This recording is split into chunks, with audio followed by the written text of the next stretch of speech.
guys, welcome back to True Crime with Shannon, where I cover missing persons, unsolved cases, crime news, and more. Well, this is I don't know if I want to say controversial case, but it's definitely, it's a triggering case at the least, because those that may remember that have been following the channel, I covered this case last year in a couple videos of young Lily Peters, who was brutally murdered by another 14-year-old boy.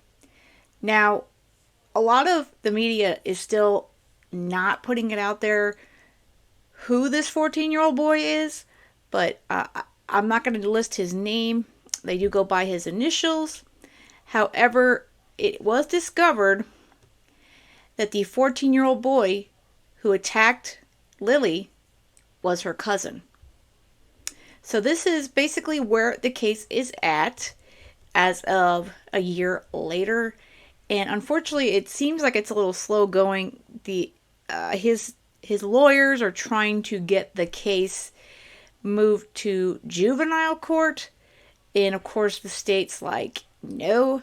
And I'm totally with the state on that, because what he did is awful.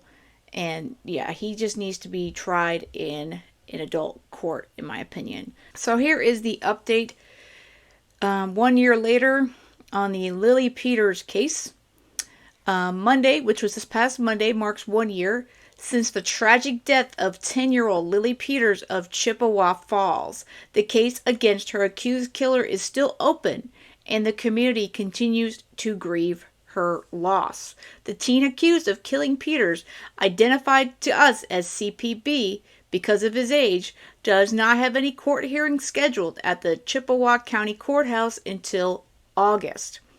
Now, if you guys remember, I do have his name, but I will not release that, but I will put it out there that this is a cousin, which is yet another reason why it's very disturbing. Chippewa County District Attorney Wade Newell told News 18 the upcoming 6-day hearing is a reverse waiver hearing. A reverse waiver is a petition to move CPB's case into juvenile court. His defense team will have to argue several points according to state statute. 1. They'd have to establish there wouldn't be adequate treatment or responses to this type of crime within the adult system, and that more adequate treatment is available in the juvenile system. 2. Does transferring jurisdiction unduly depreciate the seriousness of the crime? In other words, does moving it to juvenile court lessen the seriousness of the crime? I tend to wonder if that truly is the case, if it does. 3. Is it necessary to have him in adult court in order to make sure he or other juveniles don't commit similar crimes in the future? So really, all great questions that need to be answered in order to make that determination. If this case is moved to juvenile court, court records will be sealed, and CPB's future will not be known to the public. And honestly, that's another reason why I kind of question moving it to juvenile court. CPB is currently being held in a juvenile detention center facility in Eau Claire. The hearing that could send his case to juvenile court is scheduled early August. I believe it's August 7th from what I read. Within the Chippewa Falls community, even 1 year later, there are still signs of support for Lily, like chalk art at a local business that says "Peace for Lily," and people wearing purple shirts with her name. Yeah. And for those that are not aware of what exactly happened in this case, in a nutshell, on April 24th of 2022, Lily was reported missing, and a desperate search went out in the community to find the missing 10-year-old in the Chippewa Falls area. And then the body of Lily was found the next morning in a wooded area not far from her home. And like I said, they found out that her 14-year-old cousin is to blame. He actually attacked her, beat her up, SA'd her, and then killed her. So it is a very, very disturbing crime. And I see why there is issues as far as the juvenile portion of things, but personally, I think it needs to go to adult court. That's my opinion, but it's up to, the judge to make that decision. And ultimately, hopefully we can all, get the right decision, and Lily can get justice. That's really the bottom line.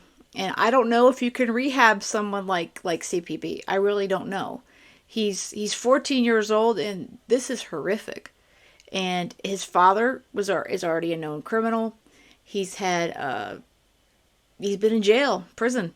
So he is not, unaware of crimes, and he's familiar with a lot of apparently violence, in the family there. So yeah, I don't know truly if the juvenile system is going to be good enough for the kid.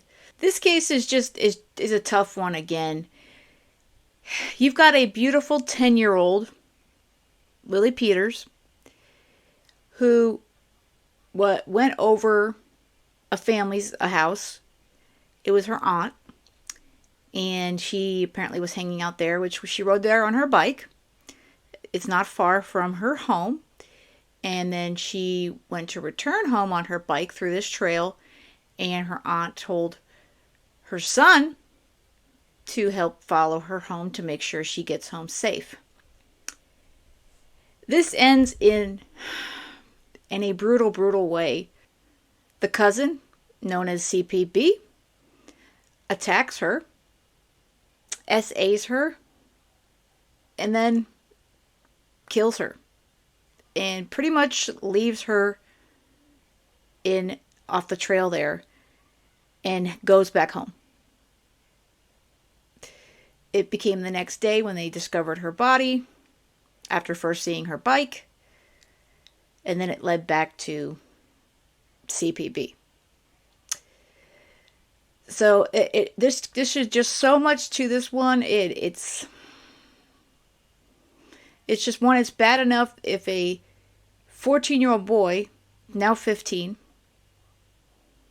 attacks, SAs, and murders another child, let alone another family member.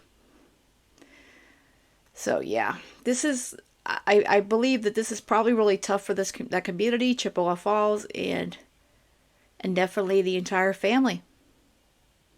Let me know what you think of this one in the comments.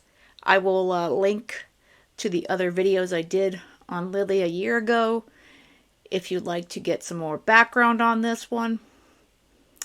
Probably won't do another video on it until we hit August, when we find out exactly what's going to happen if we're going to stay in if we're going to stay in regular adult court, or if they're going to grant the defense's motion to move the case to juvenile court.